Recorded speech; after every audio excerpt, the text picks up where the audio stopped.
Start. चलिए, तो आज थी हमारी केमिस्ट्री की फर्स्ट क्लास। हमने आज देखा केमिकल रिएक्शन एंड इक्वेशन के बारे में।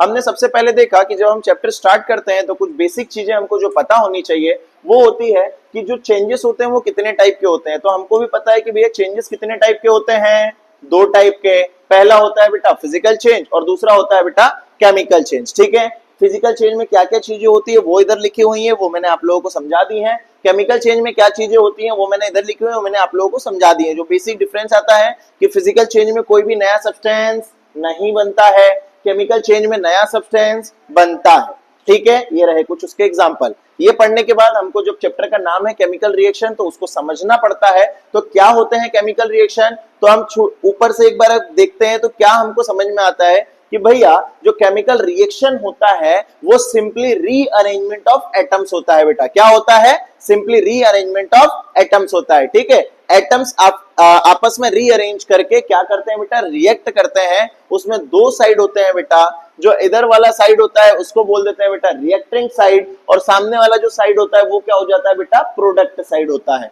इतनी चीजें क्लियर हो गई। ये क्या होता है, chemical reaction simply involves a rearrangement of atoms. ठीक है, मतलब इसमें क्या होता है, रीअरेंजमेंट ऑफ एटम्स होते हैं। इसी को हम लोग क्या बोल देते हैं बेटा, केमिकल रिएक्शन बोल देते हैं। आगे हम लोग बढ़ते हैं कि भैया अगर कोई सा भी केमिकल रिएक्शन होगा तो उनमें क्या क्या चीजें होंगी। हम कैसे बोलेंगे कि भैया केमिकल रिएक्शन हुआ है, तो उसके कुछ बेटा कैरेक्टर्स होते हैं जिससे हमको पता चलता है कि हाँ केमिकल रिएक्शन हुआ है।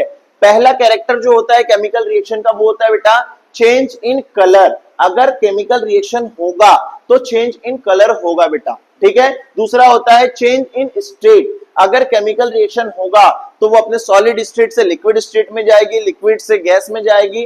पर ये बात ध्यान रखना कि सारे रिएक्शन में सारी चीजें पॉसिबल नहीं है। कुछ कुछ रिएक्शन में चेंज इन कलर होगा, कुछ कुछ रिएक्शन में चेंज इन स्टेट होगा, कुछ कुछ रिएक्शन में चेंज इन टेम्परेचर होगा, कुछ कुछ रिएक्शन में इवोल्यूशन ऑफ गैस होगा, कुछ कुछ रिएक्शन में फॉर्मेशन ऑफ प्रेसिपिटेट होगा। तो ये पांच चीजें जो होती हैं वो कैरेक्टरिस्टिक्स ऑफ केमिकल रिएक्शन होती है कि केमिकल रिएक्शन अगर होंगे तो ये पांचों चीजें बेटा होंगी। पांचों में से कुछ कुछ चीजें, फॉर एग्जाम्पल आम का पकना, राइपनिंग ऑफ फ्रूट या फिर राइपनिंग ऑफ मैंगो, ये कौन सा चेंज है, केमिकल चेंज है। अब इसमें क्या हुआ, चेंज इन कलर। क्या हुआ बेटा, इसमें चेंज इन कलर। समझ में आ रहा है ना। तो ये क्या हो रहे हैं, अलग अलग एग्जांपल। अब देखो जैसे burning of candle, burning of candle क्या है, फिर से केमिकल चेंज है। केमिकल चेंज है, वो ऑक्सीजन की प्रेजेंस में कैंडल बर्न हो रहा है, गैस इवॉल्व हो रही है बेटा, CO2 बाहर निकल रही है, तो इसमें क्या आ गया, इवोल्यूशन ऑफ गैस। एसिड में हम लोग पानी मिलाते हैं, एसिड में हम लोग पानी मिलाते हैं तो ये क्या होता है, हीट रिलीज करता है। क्या करता है, हीट रिलीज करता है। तो ये क्या हो जाता है, एक्सोथर्मिक रिएक्शन। तो हीट का कॉन्सेप्ट आ गया। तो हर रिएक्शन के अकॉर्डिंग इन पांचों चीजों में से कुछ भी होगी, उसको हम लोग क्या बोल देते हैं बेटा, केमिकल रिएक्शन। तो आप लोगों को चेंजेस समझ में आ गए।